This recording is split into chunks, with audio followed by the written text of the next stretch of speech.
Very few companies impact each and every person at such a scale in a country like India. One such company is Reliance. Hello everyone, thanks for joining. We'll look at Reliance from fundamental and technical aspects and deep dive into the annual report also. So when we say about Reliance, it is one of the biggest value creators of India and a Fortune 500 company also. So if we look at the market cap, it is at 17 lakh 81,000 crore. Presently, it is at 15 lakh 89,000 crores.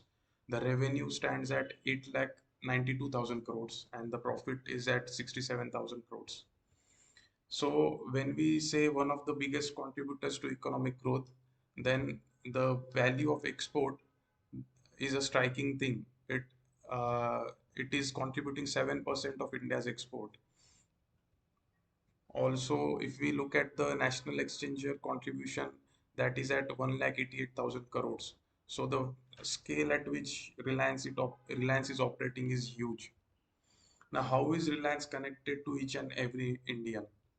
So if we look at the different businesses, one is oil to chemicals, another is retail space, third is media and entertainment, and next is digital services. So from oil to chemicals, we know that fossil fuels, petrol and diesel are used. From retail, daily household needs and other products. From media and entertainment, media and digital services, basically connectivity. So if we look at the revenue contribution, oil to chemical is contributing 56.8%, retail is contributing 22.7%, and digital services is contributing 11.64%. So if we look at each and every business, uh, digital services is a standout performer over here, which is having a great margin. We can see it is operating at 47.3% of EBITDA margins. So that is a very good contributor to the overall cash flows, we can say. If we compare the EBITDA of digital services and oil to chemical business, we can clearly see the revenue is for oil to chemicals is 5 lakh crores, but EBITDA is 52,000. Whereas for digital services, the revenue is around 1 lakh crores, but EBITDA is giving 40,000 crores. So the uh, cash flow which digital services brings into the company, that is huge. Also, if we look at the second biggest contributor, that is at retail business, it is at 2 lakh crores. But then the margin at which it operates is very low, that is at 7.1%.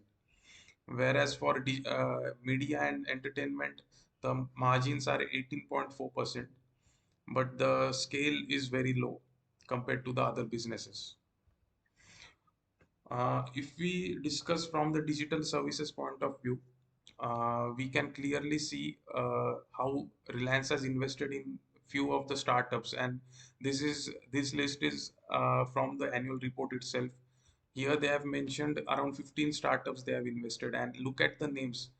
Eight of those are AI startups. Now, look at the value it will unlock once these startups uh, go. If any of these turn out to be unicorns, then the value it will bring to the foray will be great.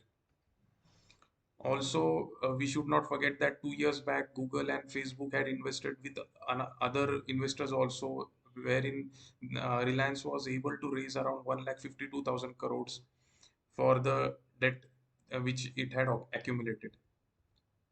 Now, when we look at the retail space, basically it is having four businesses. One of it is grocery, which is run by Reliance Fresh, basically. Second is the consumer electronics space.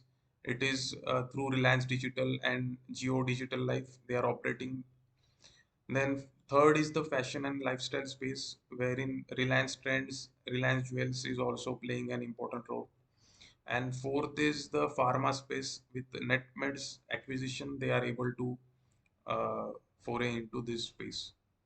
Other than this retail space, they have increased their stake in Just Dial, Ritu Kumar, Manish Malhotra, and other um, big brands.